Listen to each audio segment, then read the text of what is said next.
So in today's video I will show you step by step how you can change the title of a YouTube video on your channel after upload. So first of all, what we can do is head over to our YouTube app. Once we head over to YouTube right here, we want to click on our profile picture in the bottom right hand corner. Now once we click on this, you want to come up to the top right here and then select View Channel. And then once we select View Channel, you will want to click on the Manage Videos option right there.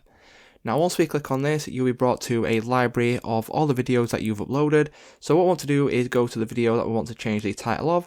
So for example, I will just click on this top one right here, click on the three dots right at the side of this, click on Edit, and then once you click on Edit, as you can see, you will then be able to change your title along with all other details such as tags and the visibility of your video.